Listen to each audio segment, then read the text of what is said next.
Good evening. It's Friday, July 24th, 2015, and I'd like to welcome all of you to our regular live Friday evening webcast here on LaRouchepack.com. My name is Megan Beats, and I'm joined tonight in the studio by Paul Gallagher of Executive Intelligence Review and Benjamin Deniston of the LaRouche Pack Science Team.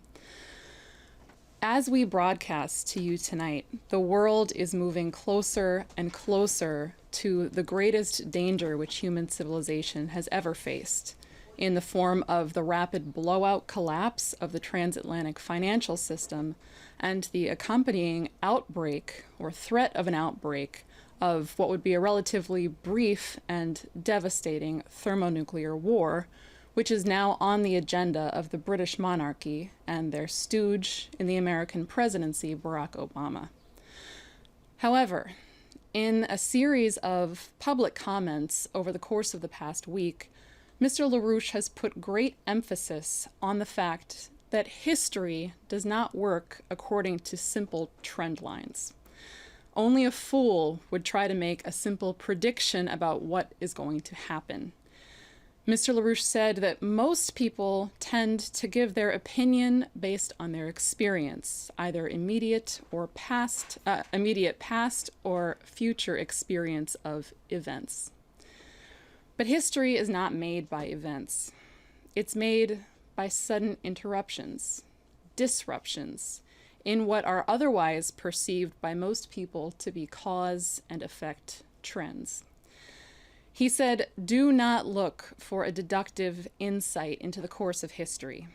What seem to be events or isolated issues must be seen top-down from the higher perspective of the overall and much, much broader-ranging historical processes."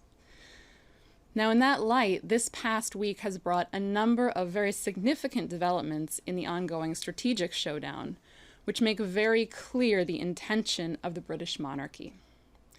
For example, there was a statement by the State Department's John Heffern on Tuesday that despite the conclusion of a deal between the P5+1 nations and Iran, and despite the Obama administration's rather flimsy cover story that the growing deployment and installation of BMD missile installments in Eastern Europe are due to the threat posed by Iran, Heffern stated that those missiles would indeed stay put arrayed along the border of Russia.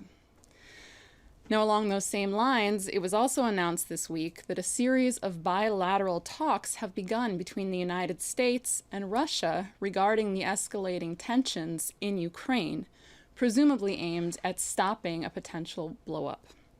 However, there's a very, very dangerous and telling element in these talks, which is that the U.S. representative is none other than Victoria Nuland. The same Victoria Nuland who handed out snacks to the Nazis in the Maidan as they amassed to overthrow the Yanukovych government and handpicked the Yanukovych government's replacement. Now, this week, we've also seen a series of significant disruptions and interruptions to the seemingly simple trend lines, including the release of a mere 17-second home movie clip of the current Queen of England as a child, eagerly participating in practicing her Nazi salute alongside her mother and under the watchful eye of her uncle, the later King Edward VIII, who ascended to and quickly abdicated the throne of King of England in favor of maintaining his inconveniently overt Nazi ties. Now, this video has led to what became a firestorm of articles and public discussion, not only over the Nazi roots and nature of the royal family, but also questioning the legitimacy of the House of Windsor to hold the throne of England at all. Now, to this, Mr. LaRouche posed the question, Are we looking at the collapse of the British monarchy globally? Will the British Queen soon be thrown out? Now that's the context in which I'm going to pose the institutional question for this evening, which is on the topic of Greece and the deteriorating situation in the European financial system. Now, people may have seen that this week another step forward, or perhaps better said downward, was taken in the continuing dismantling of Greece under the thumb of the Troika. This week on Wednesday, the Greek parliament voted 230 to 63 to approve the second round of so-called prior actions, which are part of the deal blackmail package that was signed between Tsipras and the EU. And now this round in particular establishes the quote-unquote EU Bank Resolution Directive, or better said, bail-in looting mechanism, and is supposedly preparing the way for a new bailout package to come by the middle of August. So our question on this situation reads as follows. Mr. LaRouche, there are uncertainties about the effectiveness of the European Union bailout for Greece. What are the appropriate economic measures for Greece at this point? So I'd like to invite Paul to come to the podium to deliver Mr. LaRouche's response to that question and also discussion on the more general strategic situation. Thanks, Megan. Okay, this question was forwarded to Mr. LaRouche by a person in the U.S. intelligence community for discussion in this presentation tonight. And this afternoon or late this morning, in discussing it, bringing it up to Lyndon LaRouche, his reply to it was immediate and, in principle, extremely terse. He said, put all possible pressure on to break down and destroy the British monarchy. In other words, don't look for the impossible, near-term, proximate to Greece, practical solution, something which the Greek government in some kind of theory might be able to do or might be able to be offered to it.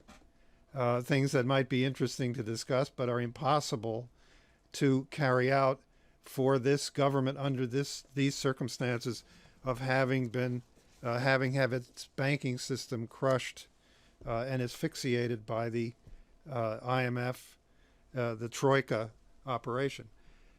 Don't look for that immediate, small, practical, nothing like that it can possibly work. Look from the top down. Consider, within a matter of 48 hours after it became clear that Greece was being murdered by the impossible austerity terms being added to the already impossible austerity that the government has faced and that the people have suffered. But when it became clear that these additional austerity terms and the murder of Greece was being imposed through this destruction of its banking system, its payment system, and so forth, within 48 hours, first of all, the euro had fallen, not risen because of things being resolved in favor of the creditors and the sanctity of debt and so forth, but rather had started a fairly rapid fall. Number two, the damning pictures of the Queen and her mother giving the Nazi salute, which Megan referred to, those pictures were revealed within 48 hours of that murder of Greece and became widely covered and really unstoppably circulated internationally through the internet and otherwise, and put the British royal family in an extraordinarily compromised position. And three, the Glass-Steagall, the act to restore Glass-Steagall was introduced on an emergency basis into the U.S. Senate at the same time by 4 senators and was immediately picked up and endorsed by the majority of the Democrats running for president. So these things shape the possibility of what can be done in terms of the question that has been asked about not just Greece, but the incredible suffering of the super indebted, of the populations of the super indebted countries in the Eurozone and in Europe more broadly. Because what's being done to the people of Europe under more than 15 years of the euro currency, the common currency, has been British policy. You have had both an accumulation of unpayable debt across the Eurozone over those 15 years, a complete denial of productivity increases and growth, economic growth, to not just Greece, not just Ireland and Portugal, all of the countries, Germany included, across the Eurozone. And this was initiated and insisted on by the British, with the assistance of George H.W. of the fascist Bush family at the time when the Berlin Wall fell down and the Soviet Union fell apart. At that time, this euro imprisonment of the countries of Europe was insisted on by the British Crown and the Thatcher government at that time, as the only condition under which they would allow a unified Germany to emerge from the fall of the wall. This British policy has been a complete disaster. There are countries in the periphery, especially in the southern Mediterranean part of Europe, whose domestic product, gross domestic product, is lower today than it was when they joined the euro 15 years ago. And that is not minor countries. That includes Italy, for example. So this disaster, the people of Europe, as LaRouche put it this morning, have been beaten down. They have been abused. In some cases, like that of Greece, they have been starved. They have been murdered by denial of medical care.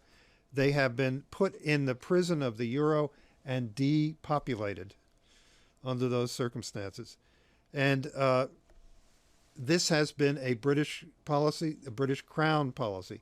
Now, while the negotiations were going on, if negotiations is a word that could be used in terms of the coercion, the 5 months of coercion of the Greek government by the so-called creditors, and really by the London banks, the Wall Street banks, and the IMF. While that was going on, there was a point in late June at which it appeared that a not reasonable, but at least less than totally destructive solution to this could be reached in the fourth week of June.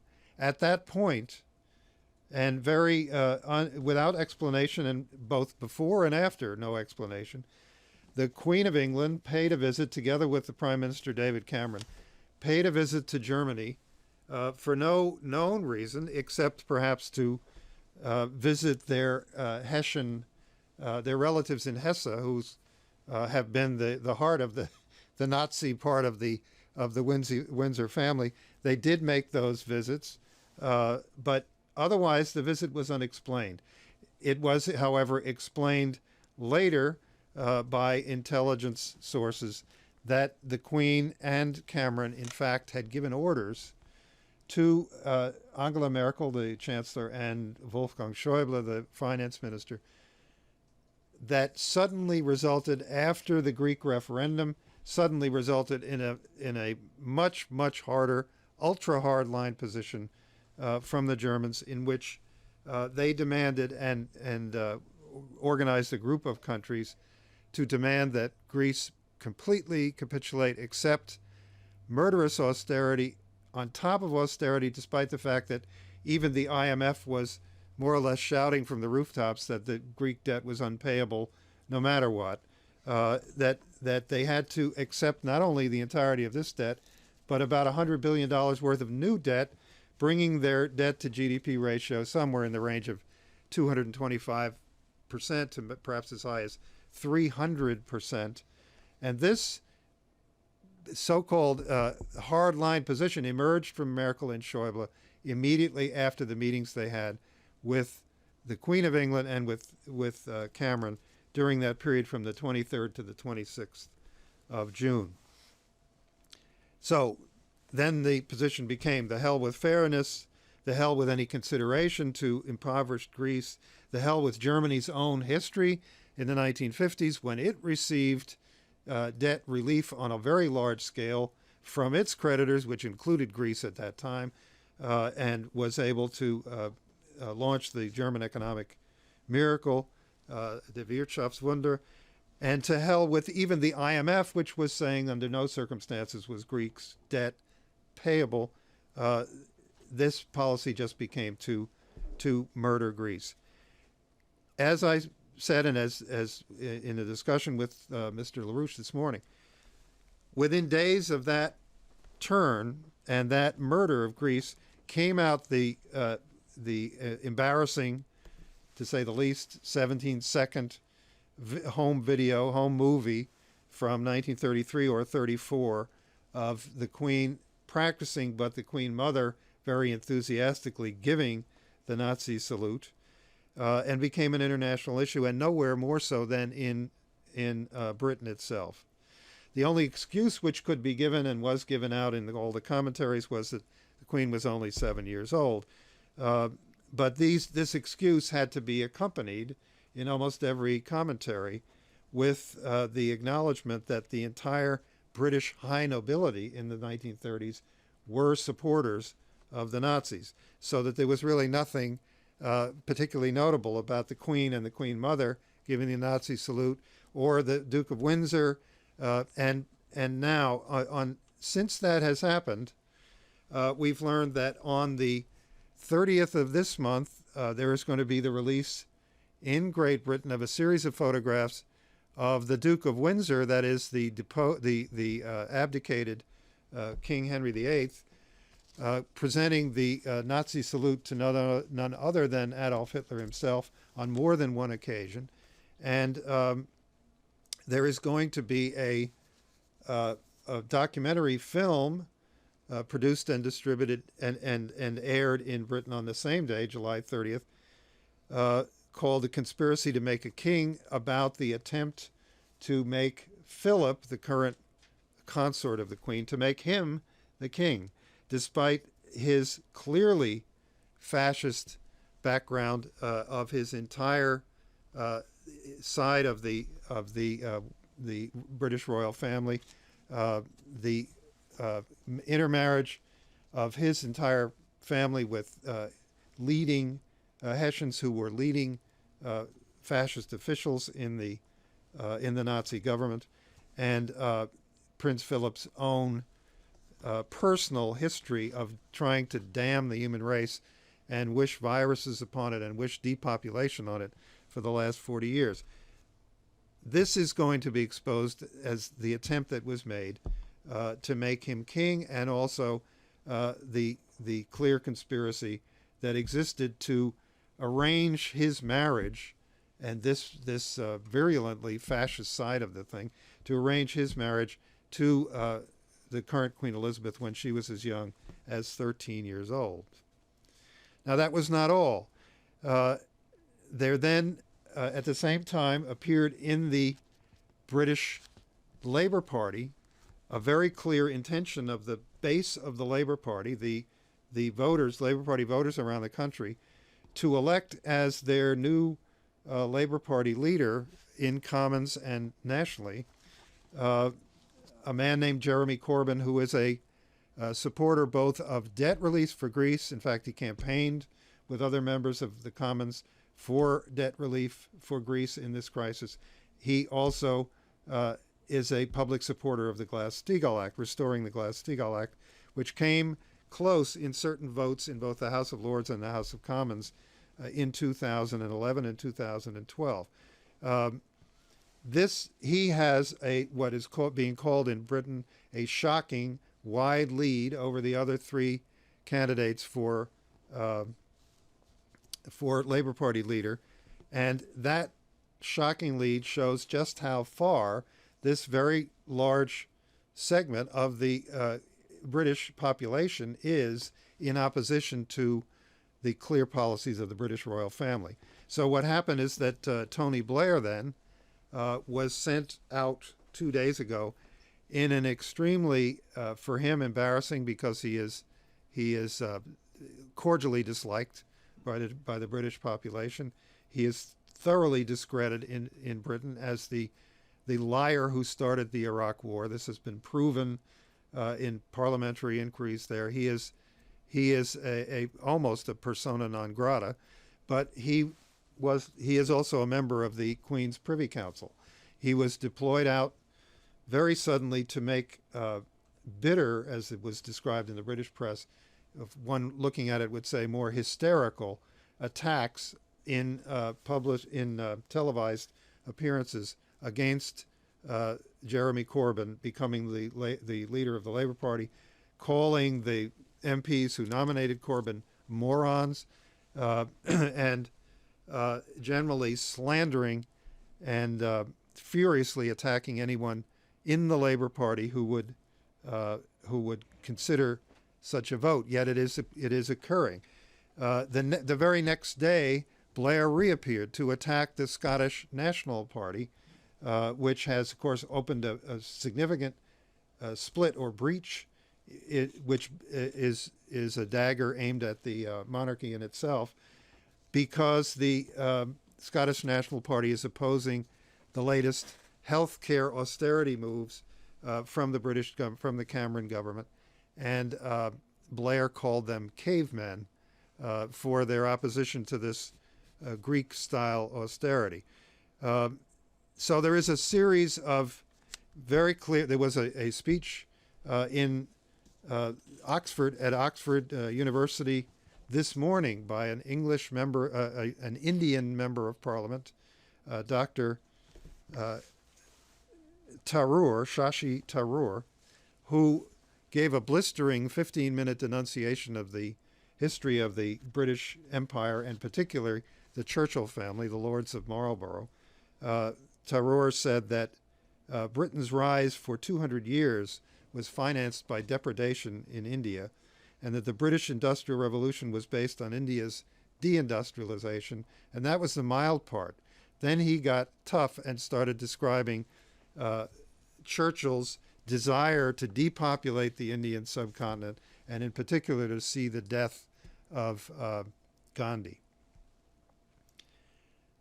Immediately following that speech, it was given the greatest possible praise by the Prime Minister of India, Narendra Modi, one of the most important world leaders today, and one of the most important leaders and drivers of the BRICS-allied nations' policies. He immediately heaped praise on Dr. Tharoor's laceration of the British crown, and said that it was what every patriotic Indian believed, and that it was a classic example, said Modi, of saying the right thing in the right place at the right time, that is, at Oxford.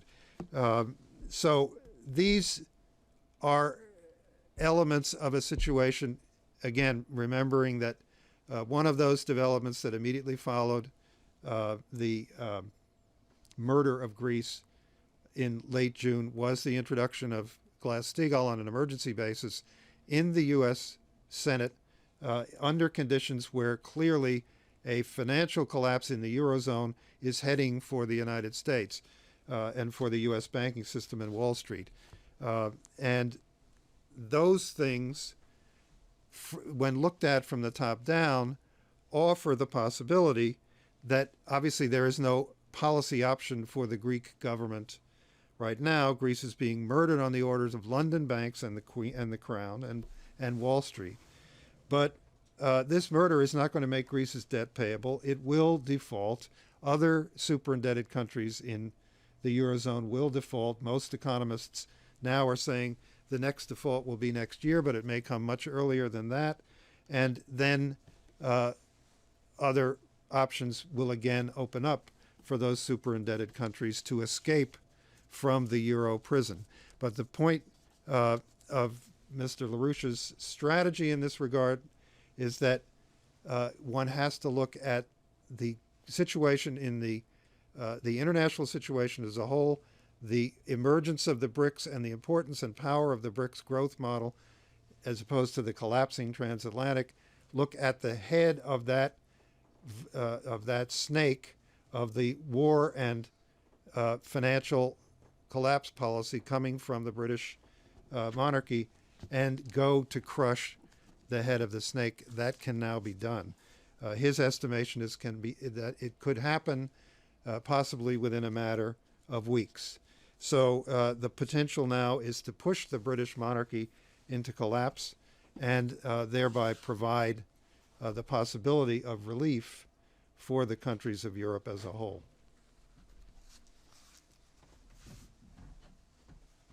Thank you, Paul. Now, as was covered in this broadcast last Friday, there was a major interruption in the presidential candidacy of Hillary Clinton at the beginning of last week in the form of her own refusal to back the reinstatement of Glass-Steagall when the issue was raised at the end of a speech that she made in New York City on economics by a LaRouche PAC organizer in the audience.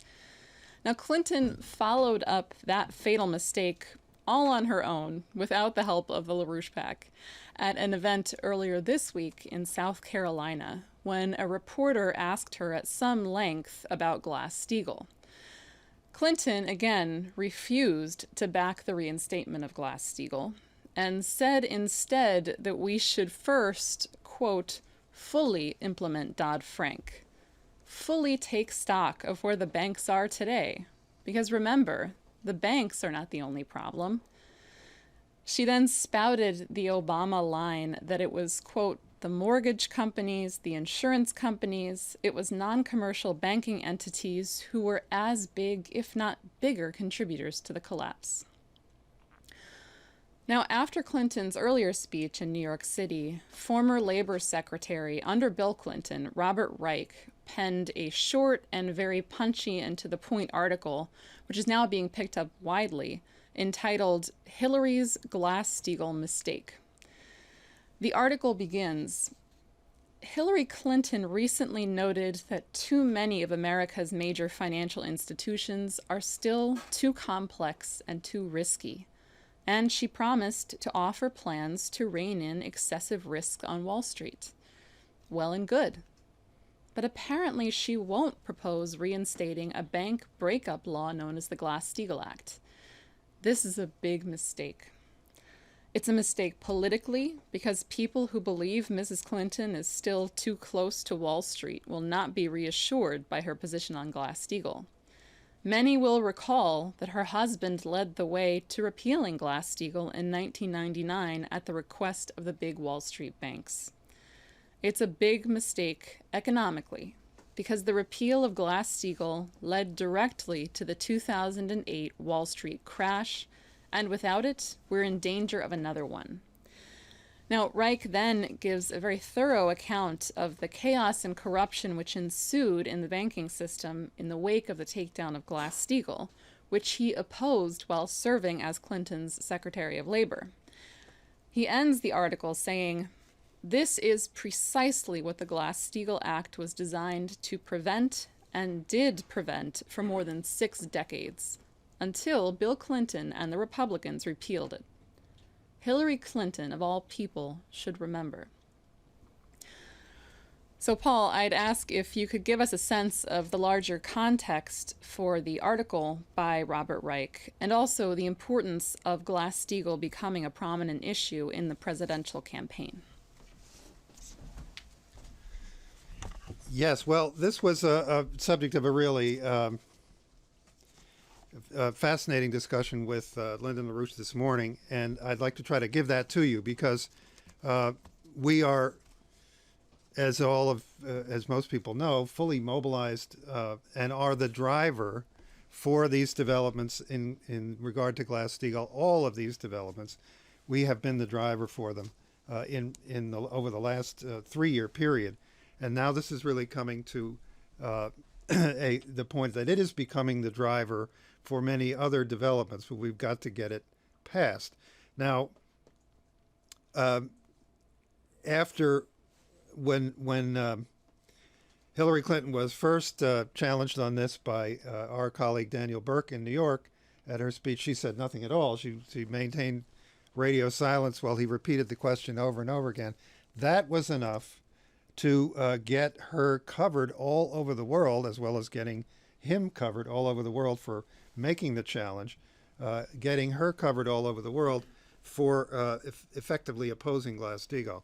Then again last night when she was asked in South Carolina a lengthy question by a pool reporter about Glass-Steagall and whether she would support it, she really went into then a long speech which could have been written exactly by the White House. It mirrored exactly what Barack Obama has said, both publicly and also in arm twisting in the Congress against Glass-Steagall.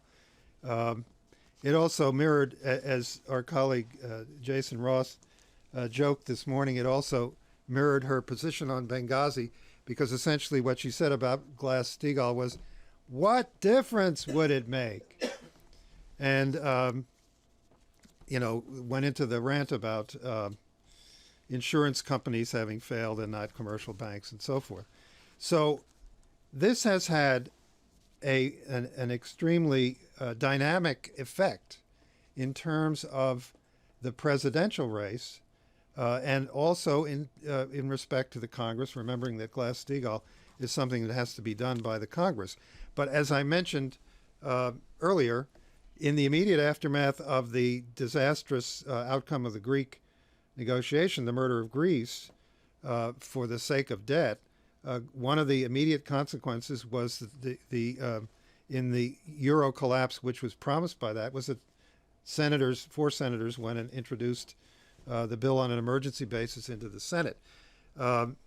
Now you have Hillary has clearly lost the battle of Glass-Steagall. Her husband's former labor secretary, Robert Reich, excellently summed that up in the column that Megan referenced and read. She has lost this battle, and it has been circulated worldwide because of in particular, the confrontation over it in New York, but also the fact that the significance of this is recognized even by journalists normally covering the presidential election, because they know that this is what is going to be demanded from the Democratic presidential candidate, is an aggressive policy of Glass-Steagall support. There was a forum only yesterday in Washington, D.C. with former Maryland Governor Martin O'Malley, one of the candidates, who is for Glass-Steagall. The others are for it. Hillary is not. That has really taken her out of the Democratic nomination.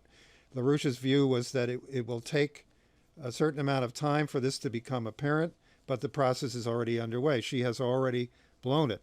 Now, when O'Malley appeared yesterday in Washington, his interlocutor, former Congressman Brad Miller, who was asking him questions, started out by saying, and indicating how widely this is recognized, started out before asking any questions by saying to O'Malley, the Democratic candidate for president in this election is going to have to be running on a campaign against Wall Street. O'Malley came immediately out of the gate in his presentation yesterday, saying that Glass-Steagall was the number one issue of his presidential campaign, and then later, in answer to questions from us, said that he intended to use his campaign in order to help these bills pass in Congress, in the House and the Senate, and that he hoped that the other candidates would use their campaigns in the same way. So you can see what Lyndon LaRouche is talking about. Hillary has disqualified herself. There may be a certain period of time for that to be translated into her actual getting out of the race for the Democratic nomination. But she is not going to be the Democratic nominee for reason of, if for no other reason, for reason of her rejection of Glass-Steagall. His view was that there is no point making any invidious distinctions among the other candidates because they are for Glass-Steagall, and they are publicly campaigning on it. And therefore, as he said, the Glass-Steagall issue is now where it belongs. It's in the presidential race. Now, the other thing to consider is that while this process with Hillary's discrediting herself on Glass-Steagall is working itself through, it remains the case that the Republican Party in Congress controls both houses. Republican leadership has been given that advantage by the presidency and the policies of Barack Obama. The other thing that LaRouche stressed is that Hillary, in her campaign so far, has been acting as a spokesman, a mouthpiece for Barack Obama.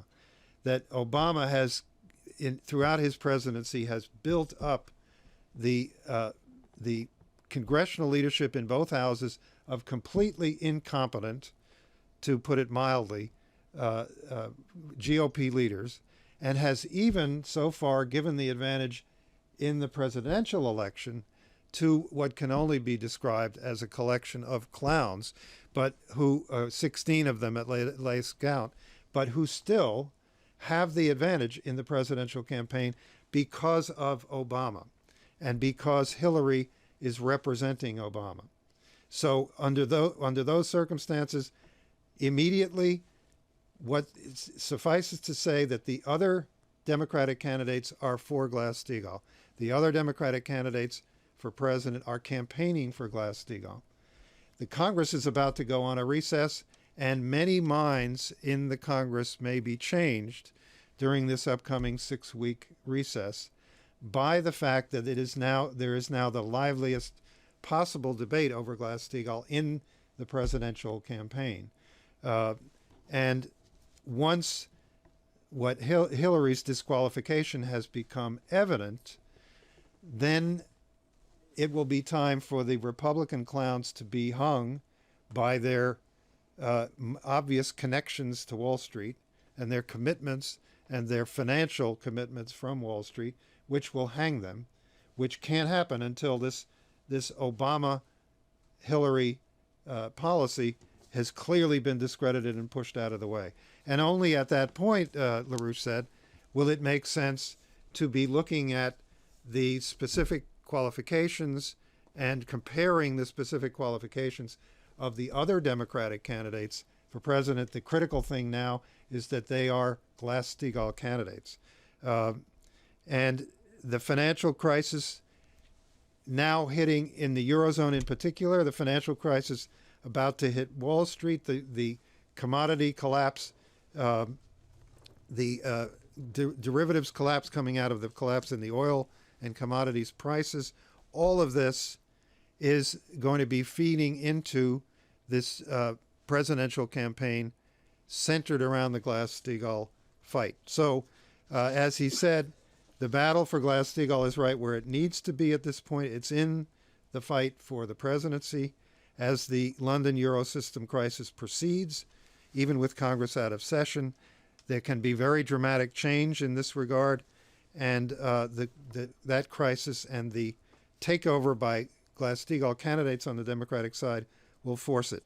The other thing, of course, that should be remembered and kept in mind is that we, the LaRouche PAC, have been the driver of this Glass-Steagall battle from the beginning and are driving it now. Nobody should be thinking of writing a check to presidential candidates because they support Glass-Steagall and, God forbid, writing checks to candidates who oppose it. The point is, the driver in this whole thing has been Lyndon LaRouche and his movement. It's that movement which needs your support in terms of making this thing happen during this immediate upcoming period of weeks and months.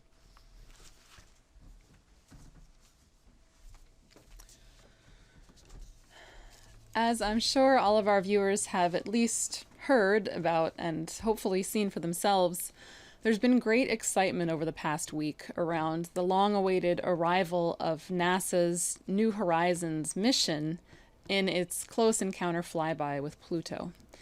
This is a 9.5-year journey from the Earth.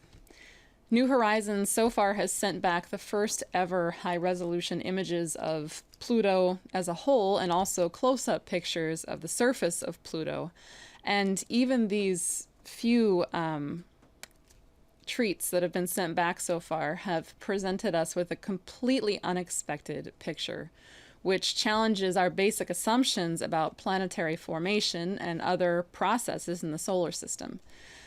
So this is, in many respects, a once-in-a-lifetime mission, which will continue to send back data to the Earth over the coming period, and which also has enough fuel left in it to continue to explore other areas in the far reaches of the solar system, perhaps up until 2030. So it's very exciting.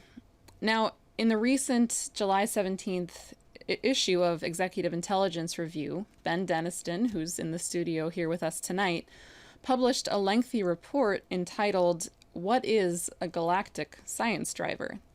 And this report raises many of the anomalies and paradoxes in our current understanding of the solar system and the larger galaxy which we're a part of, and poses a way to approach solving these questions, which I think bears directly on the issue which we opened tonight's webcast with, which is looking to the kinds of interruptions, the kinds of creative disruptions and sudden changes which can change the course of history and which can create a new future for mankind. So with that, I'd like to ask Ben to come to the podium and elaborate, because I think he has a few things to say.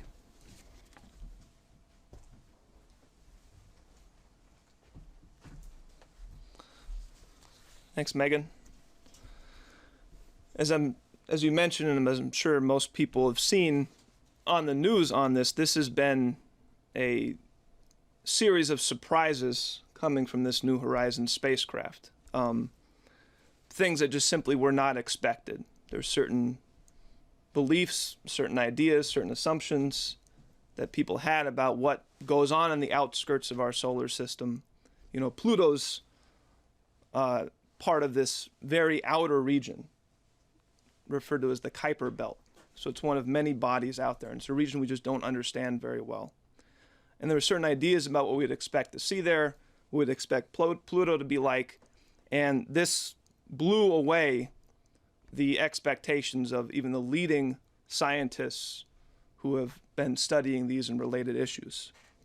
And I think probably the most interesting findings, there's a lot of new things we're figuring about the atmosphere, about its moons, about the whole environment it's a part of.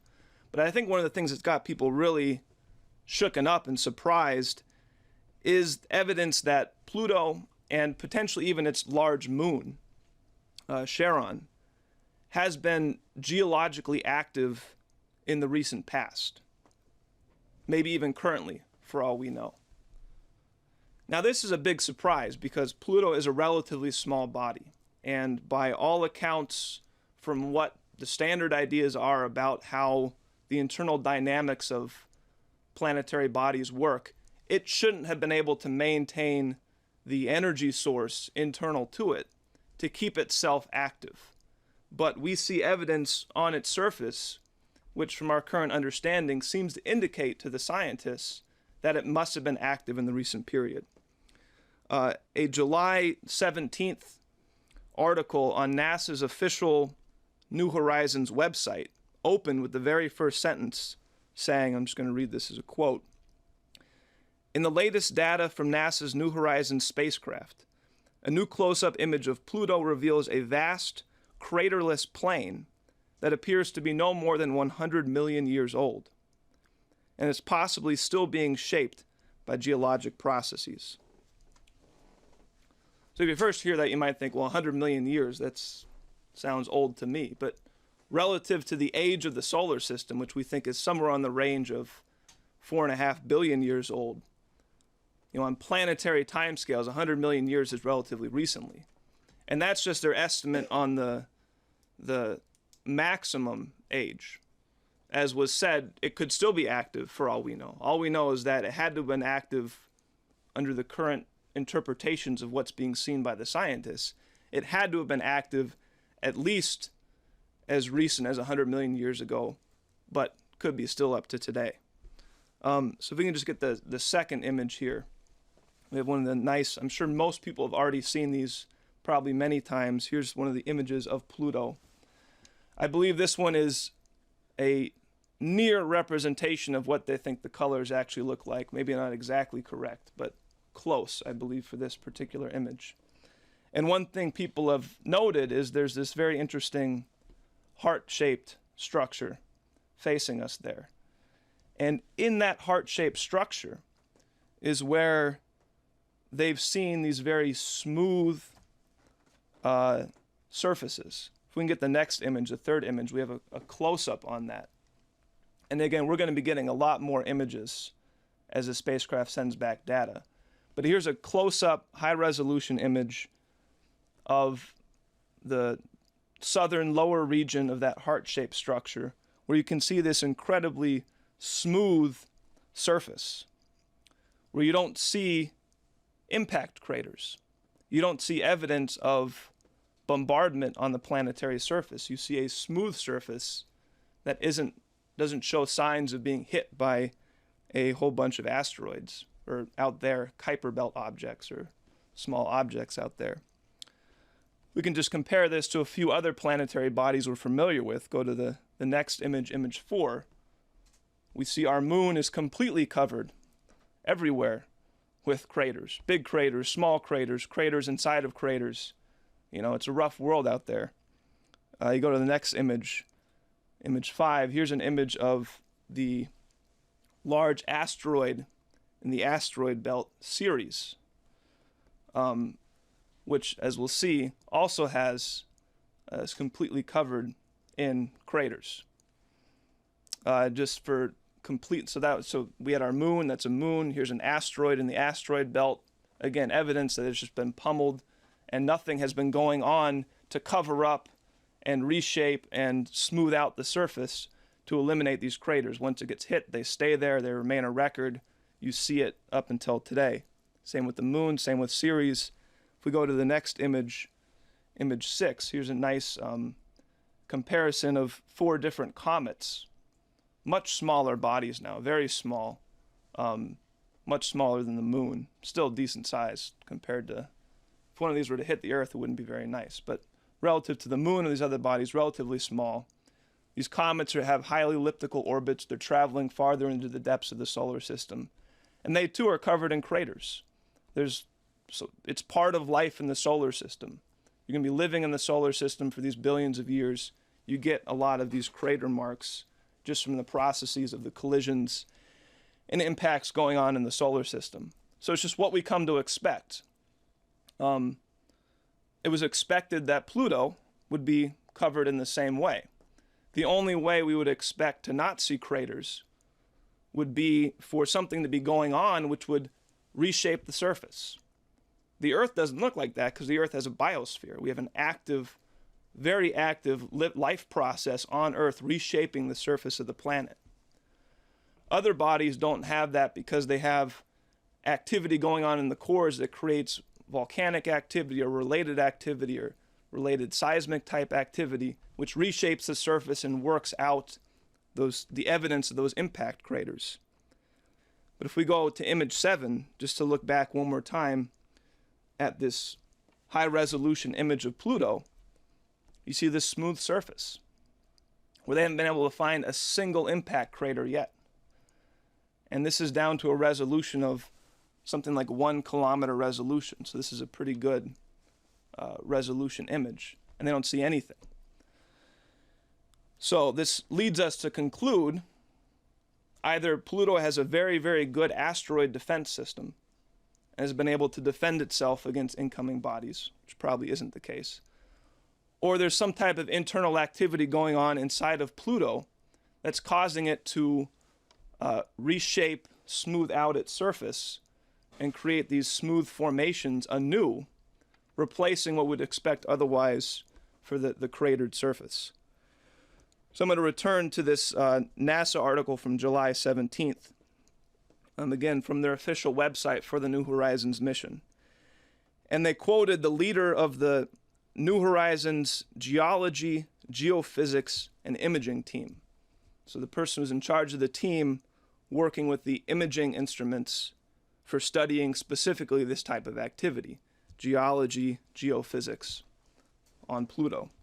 And he said, quote, "This terrain is not easy to explain. The discovery of vast, craterless, very young plains on Pluto exceeds all pre-flyby expectations." So again, this is a big surprise.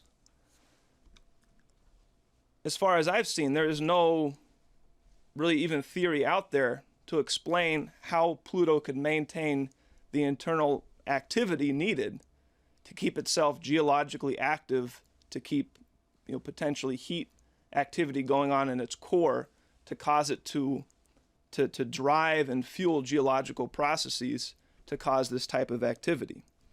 It's too small by the current theories.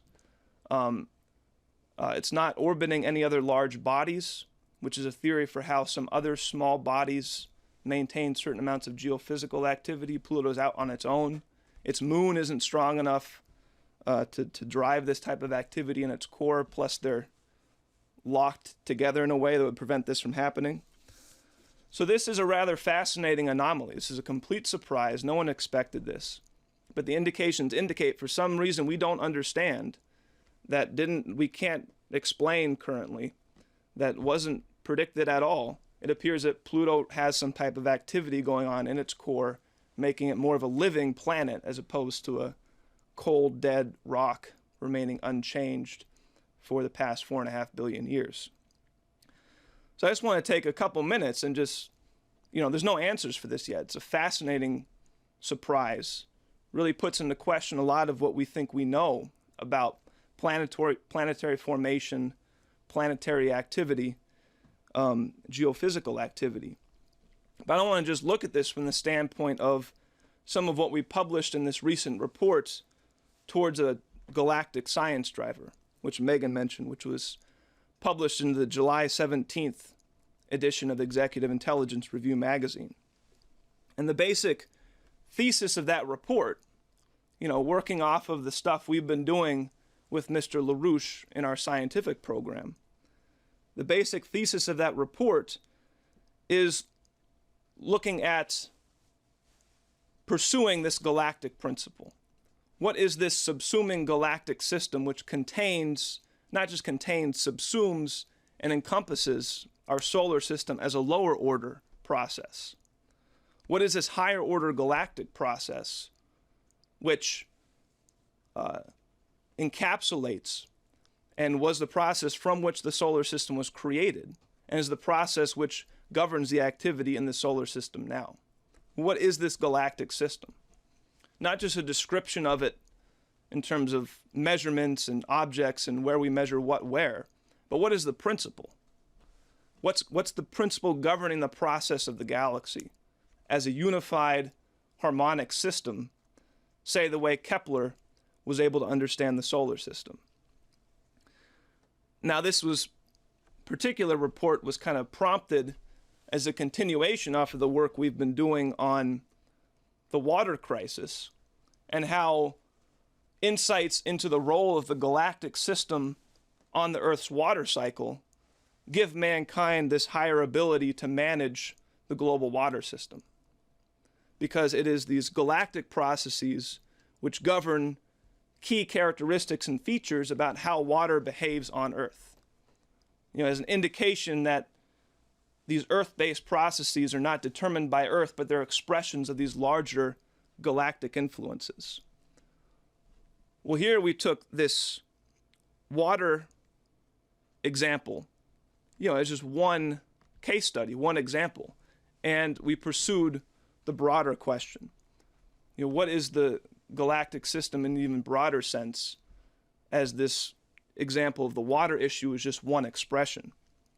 And so part of what we looked at in that paper was obviously examining certain anomalies of the galactic structure as a whole, which I'm not going to get into here now, but there's many fascinating areas of investigation that show us that our current level of science breaks down when we try and understand the nature of our galactic system in its entirety.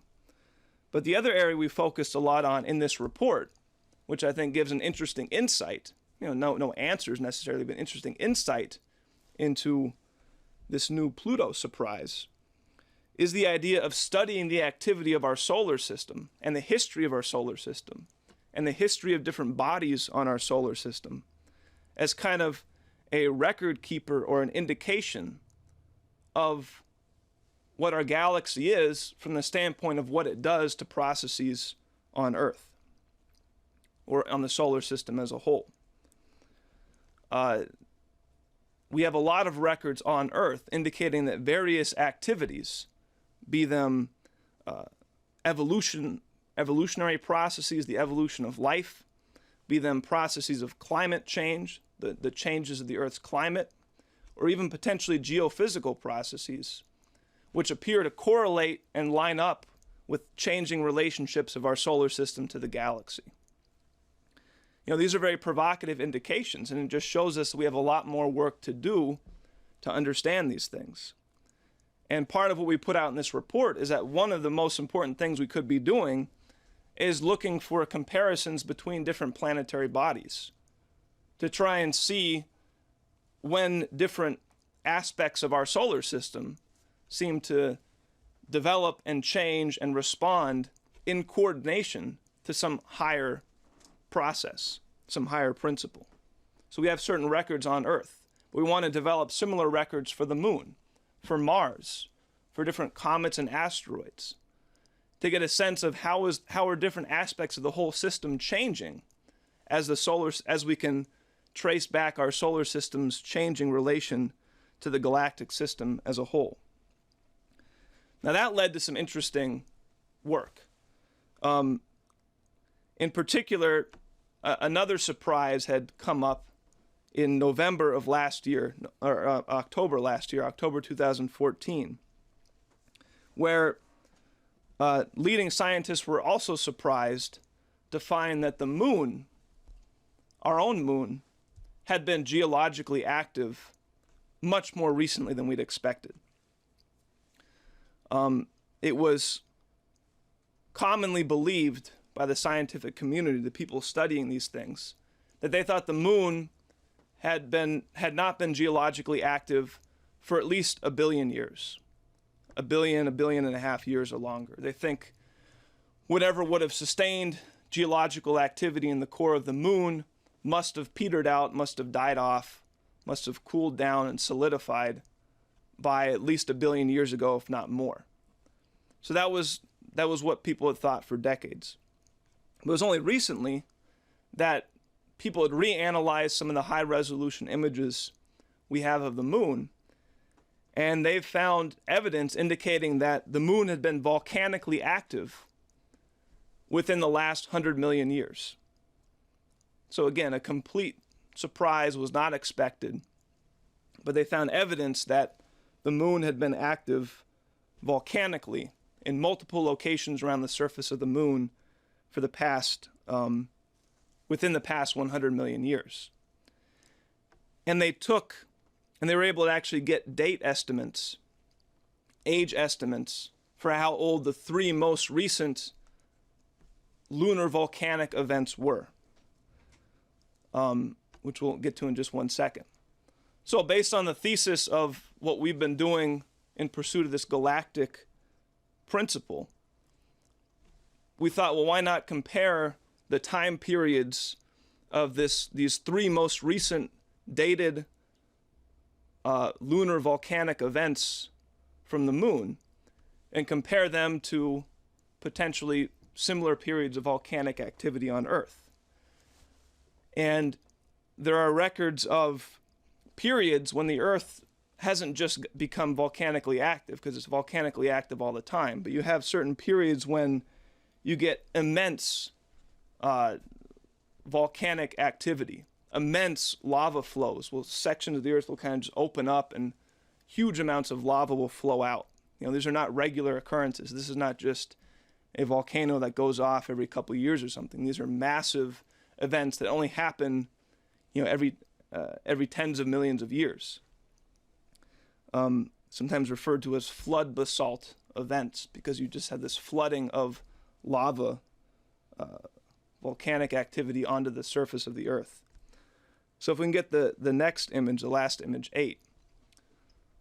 What we saw, frankly, to our surprise, pretty interesting, was that the 3 dated recent lunar volcanic events on the moon line up remarkably well with the dates for the most recent 3 major periods of flood basalt events or major volcanic activity on Earth. The most recent one being somewhere in the range of 15 to 16 million years ago, as dated on Earth, about 18 million years ago, plus or minus, for the most recent lunar volcanic event. The next one between 29 and 31 on the Earth, 33, give or take, on the moon. And the third most distant of these rather well corresponding events was between 54 and 57 million years ago on the moon, or on Earth, and 58 million years ago, plus or minus, for the activity on the moon. So this is rather interesting. It's preliminary. There's probably a lot, obviously much more work to be done in getting better datings on these types of things. But these are the things that open the types of questions that mankind today should really be looking at. We assume that these are separate, independent bodies where this type of activity is completely driven by the internal processes isolated just to those individual bodies. Yet we see indications that this type of activity on Earth has risen and fallen with response to our changing relation to our galactic system. That's an external influence, not internally driven. We see preliminary interesting indications that even the moon and Earth might have been being active at the same time in correspondence, which would have no explanation under the current ideas about what drives these processes. So, perhaps this puts Pluto's activity in a new light. We don't know. There's no answers to this. These are frontier areas. But these types of studies show us, Pluto's big anomaly in terms of the evidence of recent geophysical activity, shows us that we have to look to higher understandings to understand what's driving these processes. And, we've put forward, what LaRouche has been putting on the table, is that the leading hypothesis we should be driving for right now is this galactic principle, is an understanding of the nature of this higher order galactic system as it contains and encapsulates and determines the activity of our solar system as a subsumed feature, as a subsumed component. And these types of studies is just one of a series of indications which need to be pursued to try and get a better understanding of this process. How is it that our galactic system governs these things? So I think this is the same thing that we're discussing with the water issue. The issue of solving the water crisis for California, for other regions, by understanding this higher order power of the galactic system governing key features of the atmospheric water system, how the water cycle behaves on Earth as it responds to these galactic influences. And together, I think this defines what really needs to be a new frontier of mankind's destiny in the galaxy. Mankind's destiny as a species that is not limited to Earth, whose existence is, in potential at least, can be defined by his relation to the galaxy. That doesn't mean whether we live physically here on Earth or somewhere else, but mankind can change his relationship to the universe as a function of moving to these higher order principles, as Kepler showed us with moving into the solar system. and as we're now looking at the potential for with moving into the galaxy. You're looking at the next level of demonstration of the true nature of mankind as an inherently creative species, the only species we know of that can create his own future and must create his own future to fulfill his true nature. And the galaxy is a next frontier in that process. So I think when we look at things like these surprises from Pluto, other surprises I'm sure we'll get from the data which will continue to come back from the New Horizons mission, as it sends back data from Pluto and as it continues to explore the further outreaches of the solar system. And as we, pursue other missions, similar missions, I think the challenge will be to subsume this under this pursuit of this higher order galactic system, which defines the new frontier for mankind. Thank you very much, Ben. So with that, I'm going to bring a conclusion to tonight's broadcast. I'd like to thank both Ben and Paul for joining me tonight in the studio, and I'd like to thank all of you for watching. Stay tuned to LaRouchePact.com. Good night.